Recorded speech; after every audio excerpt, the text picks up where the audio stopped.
Bon, tout se passait trop bien, n'est-ce pas? Je passais de 140 kg x 4 à 140 kg x 12 en 6 semaines.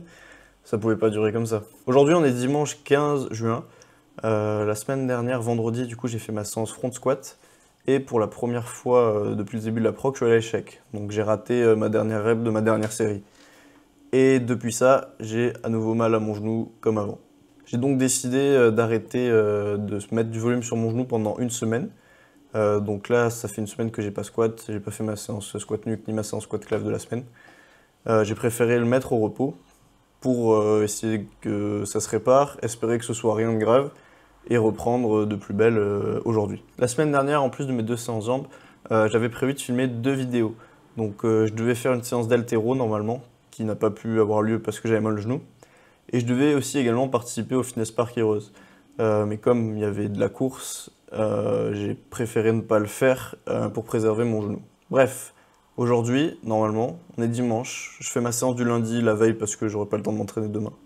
Mais aujourd'hui, la séance qui était prévue, c'était un test sur un max de rep à 153 kg.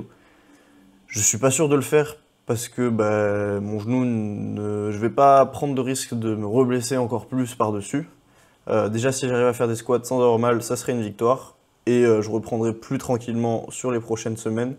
Ça sert à rien de faire un max aujourd'hui, alors que je reprends les squats et que j'avais mal au genou jusqu'à maintenant. Donc, en conclusion, l'objectif d'aujourd'hui, c'est juste de pas avoir mal au genou. Donc, je vous amène à la séance et on va voir ça de suite. Donc, du coup, on se retrouve directement à la salle. Aujourd'hui, comme j'avais mal au genou, j'ai bien pris le temps de m'échauffer. J'ai fait des 6 squats. J'ai fait beaucoup plus de répétitions que ce que je fais d'habitude. Donc, ma montée en charge a été plus longue, en espérant bien chauffer mon genou et ne pas avoir mal. Mais en fait, ça n'a pas été le cas malheureusement. Même en prenant le temps, j'avais une légère gêne, donc j'espérais que ça reste une gêne en augmentant la charge petit à petit.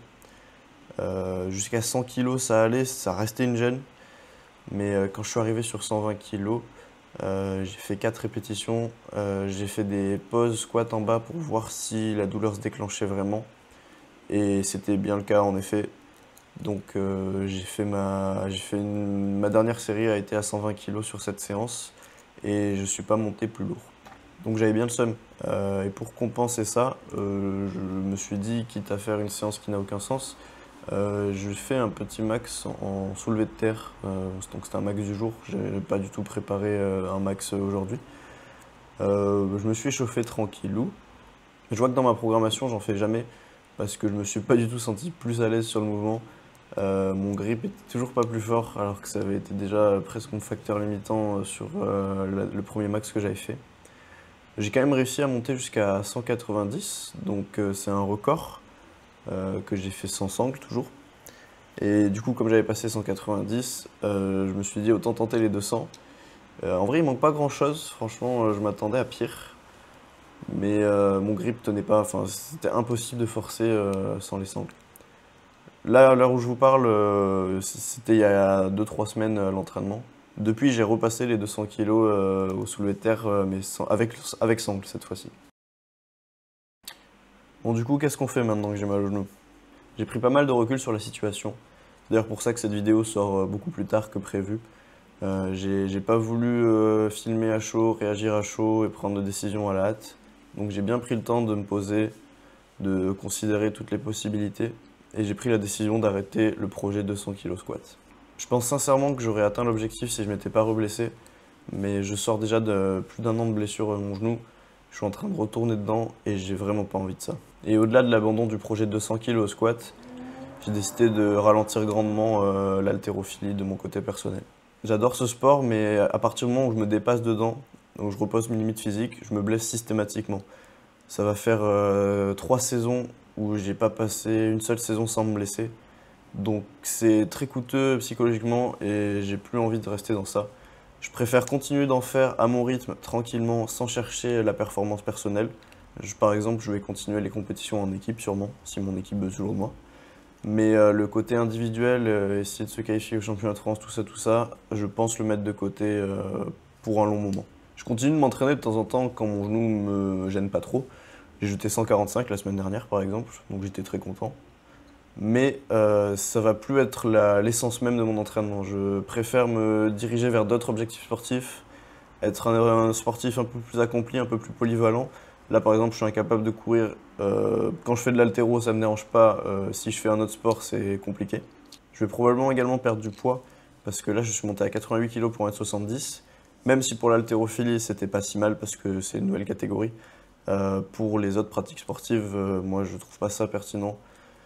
Ça m'épuise beaucoup d'être aussi lourd et donc ça me bride beaucoup dans d'autres sports. Par exemple, si je veux faire du foot ou juste du rugby avec des potes, bah, c'est très coûteux physiquement. Bon, du coup, maintenant que j'ai fini cette série de vidéos, qu'est-ce qu'il y aura sur la chaîne? Il y aura toujours du contenu sportif parce que c'est ce qui me plaît créer, mais il sera moins ciblé haltérophilie et sport de force. En fait, je vais pas me poser de limites sur mon contenu de vidéo.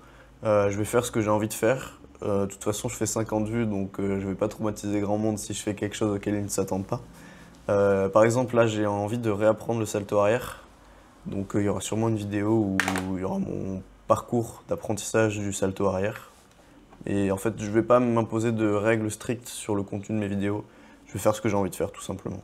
Donc, même si la série Road to 200 kg squat est terminée, ce n'est que le début d'un nouvel ère, d'un nouvel arc.